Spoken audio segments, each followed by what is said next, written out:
Carrie Eats Plants. And wow, it's been a crazy week this week. I didn't get any what I eat in a day videos because I've been working every day in Chicago, which that makes it's like, I don't know, round trip. It's like, depending on what traffic's like, anywhere from a 4 to 5 hour commute round trip. So anyway, I've been busy and I haven't had a chance to film. But what I wanted to talk about today is like, not really food addiction, but like food obsession. Like, I don't know if anybody else out there is like me, and I am obsessed with food.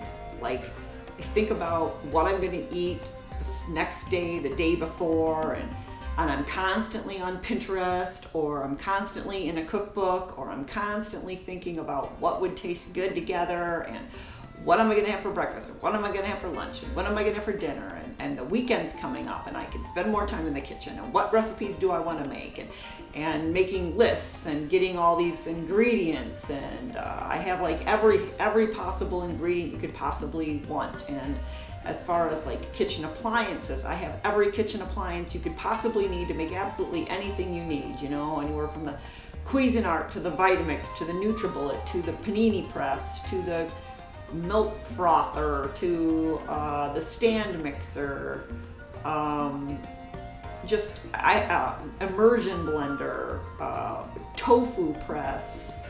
I've got all that stuff. I've got all that stuff because I might need that stuff to make something. So I spend a lot of time, and I enjoy it. I'm not saying it's like screwing up my life or anything. I mean, like, if I have a spare minute, like, to relax and lay on the couch, my laptop, when I'm not watching YouTube videos, I'm on Pinterest. I'm on Pinterest searching for new recipes. Like, what can I do with a potato? What can I do with quinoa? What can I do with lentils? What can I do with bulgur wheat? What can I do with farro? What can you do with spelt? You know, all that stuff. And then I watch the cooking channels, you know, Mary's Test Kitchen and the Vegan Corner and Simple Daily Recipes, and I watch them and I go back and I rewatch them and I think, oh, what am I hungry for? What do I want? What do I want to make? What am I going to make? You know. And now that I've been turned on to vegan cooking, obviously, for the past almost 2 years now I have all vegan cookbooks. So, you know, now I'm getting into vegan cookbooks and into just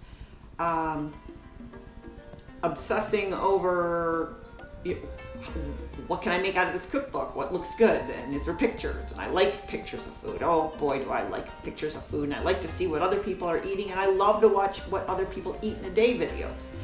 And so I don't know if that's healthy. It's not something that's new for me, because I've been the same way. I can remember just being back as a kid. I loved to eat.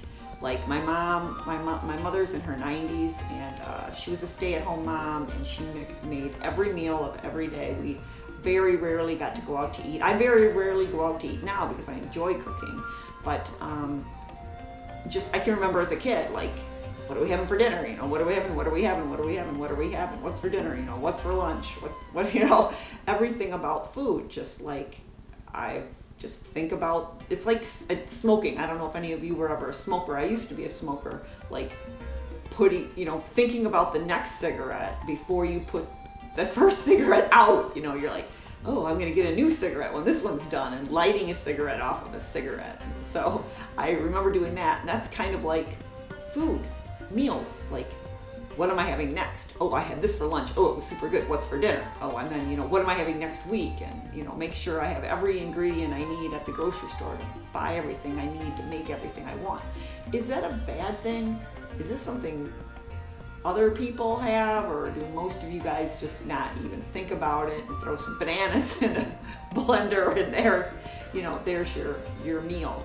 Or are there more people like me out there who really are into food? I guess I used to call myself a foodie, and I am a foodie. I'm still a foodie. I'm just a vegan foodie now. And I don't know if it's healthy. I don't know if it's not something I enjoy. What do you think? We'll talk to you later.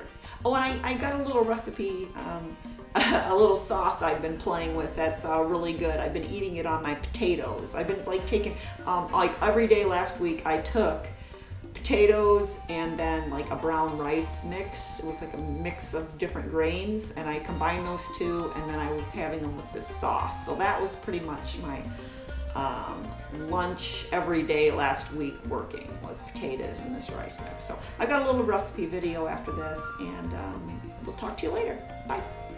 Okay, so we're going to use hearts of palm, and we're going to use hominy, and we're going to use cashews and some herbs. I'm showing you a can of white hominy, but I actually used yellow hominy. And these are just any herbs you want. These are just some herbs I grabbed out of the garden. So, oh, and here we go. 1/4 cup of cashews. And I've got a Vitamix, so I didn't have to soak them or anything. I just threw a 1/4 cup of cashews in there. And here's 1/3 of a cup of hominy. And you could use yellow or white, doesn't matter. I think they taste the same. I can't tell the difference. And then I'm going to throw in about 4 hearts of palm. Well, actually, I'm throwing in 4 hearts of palm, not about 4. Those are 4. And here's 1/3 of a cup of water. And then I'm just going to blend that up. Voila! It's blended. That Vitamix is fast. Okay, and then we're going to just drop in I have some chives, some parsley, a little thyme, and some basil. You can use any herbs you want. And I'm just going to blend that up, and I guess I could have done a better job, but here it is, the final result, and it's good on potatoes. So there you have it. Talk to you later.